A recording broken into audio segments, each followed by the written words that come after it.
We're at the 2008 Film Festival with Robin and Catherine, and they have a movie in the festival and a couple other projects they want to tell you about.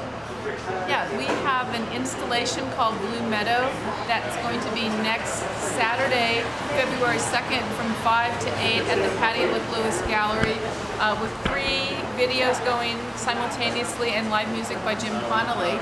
And then we were just asked a few weeks ago to do a short, which we put together to go with this fantastic documentary called Dreams of Flight about an Arctic explorer that became a choreographer. And our short is going to be playing with Dreams of Flight on Saturday, tomorrow at 3:30 at the BIFF, and then on Monday the 28th at 1 at Center Stage. So tell me more about the art installation.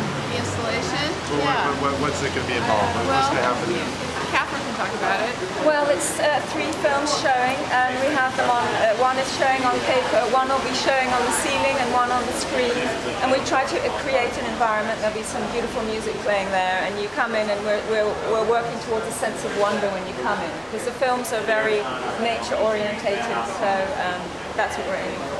So you're not going to do like The Godfather on one film and the other is, No, it's all the same sort of theme, but there are 3 different films and they have a very different feel. They're shot on different kinds of film stock. And they're dance and nature. And then dance and nature, and that's what we're interested in, is the dancer in nature and the wonder of nature, I'd say. Yeah. So anything else? Do you have any other projects you're working on now you want to tell us about in the future? Well, Catherine's got, last year we did the same thing at Patty Louise Gallery. We had an installation where we projected on dripping ice. And we're now thinking of projecting on glaciers. Well, real glaciers. Real It's glaciers. a big project. We want to have on the moraine, it's called, of a glacier. We need a really high-end projector, but we're working towards that. We want to have a camera obscura, if you know what that is, on the ice field that shows the view outside, but you're inside an igloo. So we want to have a big performance on an ice. So where would you have to go to see this? Maybe Banff in Canada, or maybe up in Alaska or Iceland, or somewhere where there's a glacier. That sounds very interesting. Can I just say about the local people involved? Oh, you can say it. Okay, so the composer for Aurora, the short, is Dick Dunlap, who's a very noted Santa Barbara composer, and the dancer is Sybil Jaberson from Santa Barbara Dance Theater. And for our installation, we have Sybil and Dory Thames-Powell, and Jim Connolly is playing music. Well, thank you. Good luck with the festival. Okay. Sounding like their hands Thank you. full, but good luck getting your glacier project going. Yeah, thanks. Thank you. Nice to meet you. Thanks. Okay, bye. Bye. My nose. No. I'm Louise. Louise. Jenny and Louise. I'm just going to introduce you, and then basically I'm asking about your film, and you're just going to talk, and if the conversation gets slow, I'll ask Test. How's that? Jenny and Louise. Yes. I'm at the 2008 Film Festival with Jenny and Louise, and they have a film at the festival this year. They're going to tell you about it. Who wants to talk?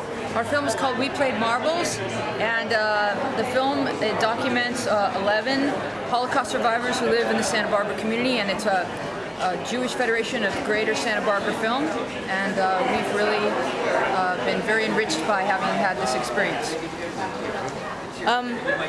Little known fact, we started this as a project to document all of the area's Holocaust survivors. So we've been filming for months and have over 30 interviews, but didn't realize we were going to turn it into a feature film until Thanksgiving.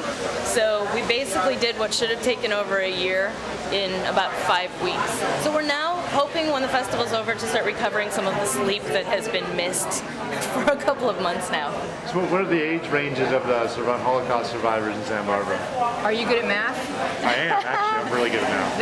I think they range from probably 70 to 90. Yeah, I think our oldest is 91, 90, and our Fred? Yeah, and our youngest is somewhere in their 70s. Stan? So how did you get interested in this project? I was very interested. I've been doing work at the Jewish Federation, with just a great organization here in Santa Barbara, and I noticed they have an amazing exhibit called Portraits of Survival, where you can walk in and they have an exhibit room that honors all of the local survivors, and I wanted to know if I could film them so that we would have that as a memory in the exhibit, not just photographs and essays, but also video portraits.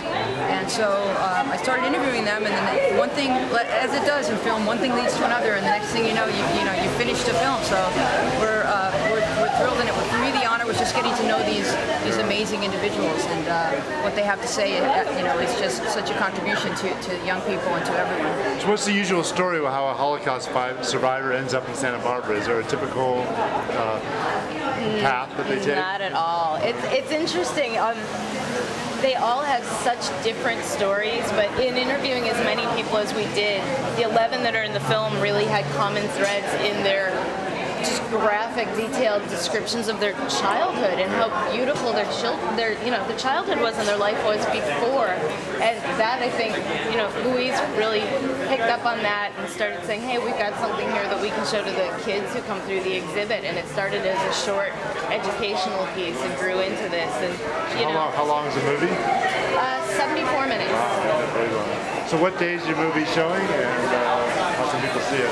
It'll be on Saturday, January 26th at the Dorothy Luke Theater. Marjorie Luke. I'm new to Santa Barbara. The Luke Family Theater, Marjorie Luke Theater, and it's at 7 p.m. on January 26th, Saturday, which, as we're shooting this, is tomorrow. But we're hoping that they will schedule another screening if enough people turn out and more people want to see it. We're competing against Kate Blanchett, but for anyone who doesn't have tickets to that, the cool thing about ours is there's one person being spotlighted and featured there. We have 9 out of our 11 survivors that will be at the screening and speaking afterwards. We'll have a Q&A afterwards. That's great. Well, thank you very much and good luck. And thank you very much. Thank you so much. Enjoy the festival. The name of our film is A Plum Summer. We're a family film with Henry Winkler, Billy Baldwin, Jeff Daniels is our narrator, Lisa Guerrero, Brenda Strong, 3 amazing kids. We have a little boy who's 5, little Owen Pierce, our lead boy Chris J. Kelly, who actually just booked the lead in Universal Cirque du Freak, and Morgan Flynn, who you might remember from Oliver Stone's movie World Trade Center. So we play tomorrow at 10:30 at the Center Stage Theater. This is a premiere? No, actually, we've been to a couple of festivals. We've won a couple of festivals. The audience vote for Best Family Film. And this is our first time in California, though. Oh. What am I doing? We'll cut that out. So what's the plot of the film? We know who's in it, great people in it, but what happens? Well, what happens is it's a true story, based on true story. In Montana, there was a small town and a television show called The Happy Herb and Froggy Doo Show. It was the #1 show in Montana for 22 years, and there is a puppet, Froggy Doo, this guy, who was kidnapped and held for ransom, believe it or not, and J. Edgar Hoover sent the FBI in to rescue the puppet. True story, and these 2 little brothers with their cute neighbor girl set off on an adventure to try and rescue the puppet. And I won't tell you who finds him first or if they find him, but what you can't believe is that this actually happened. So it's the typical puppet rescue story. Well, no, there's nothing typical about this movie. But it's a lot of fun, and I hope a lot of people come out tomorrow. Well, thank you very much. Good luck at the festival. Thank you. Thank you. Thanks a lot.